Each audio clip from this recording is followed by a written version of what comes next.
You have any pay-as-you-go people here? Be proud, man. Be proud. Pay-as-you-go people are a dying breed. We often get confused with drug dealers who are also a dying breed, right? But I love pay-as-you-go people. I really love it. Pay-as-you-go people are the salt of the earth, right? A pay-as-you-go person is honest. A pay-as-you-go person is a person who's got the audacity to say to the phone company, look, I want the phone, I just don't have the fucking money.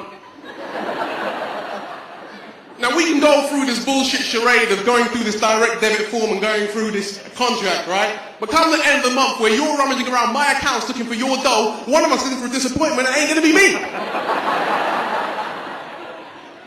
And have you ever tried to borrow someone's phone to make a quick call when they're on a pay-as-you-go network? You see the look they give you? They look at you like Voldemort, man. They're like, no. And if you do get the chance to borrow the phone, right, they've got like a little countdown clock going on inside their head, you know, like, give me my phone back. Then try and blow credit back into it, you know.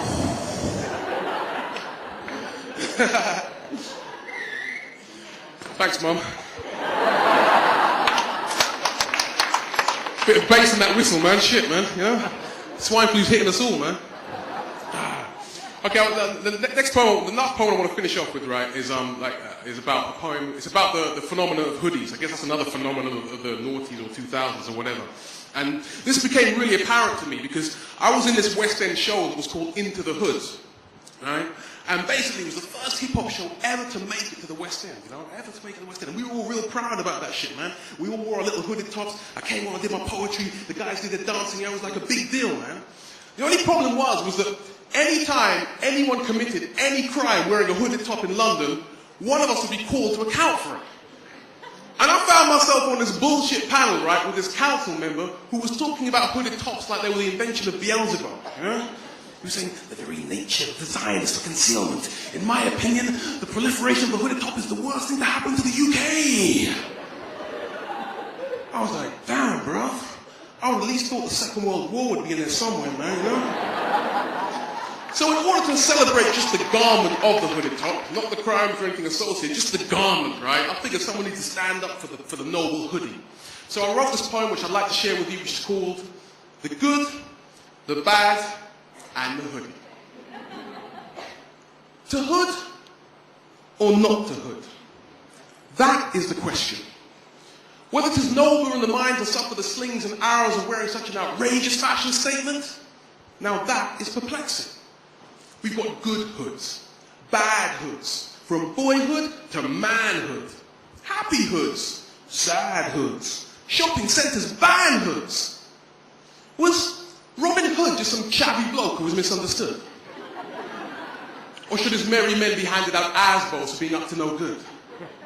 Knighthoods, priesthoods, Obi-Wan Kenobi's hood.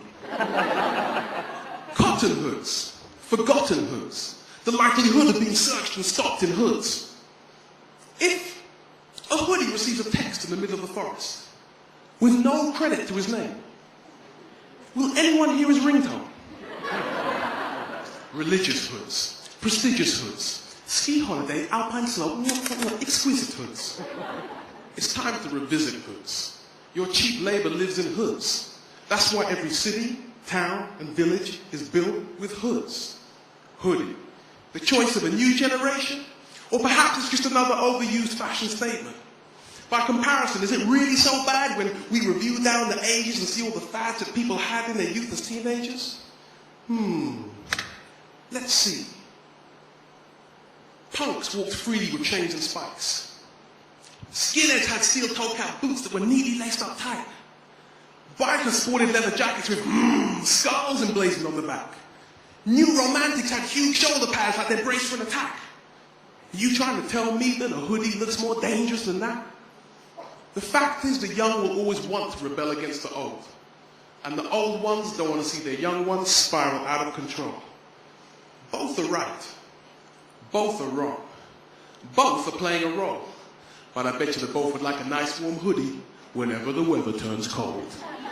Reading Hexagon, thank you very much. I've been listening.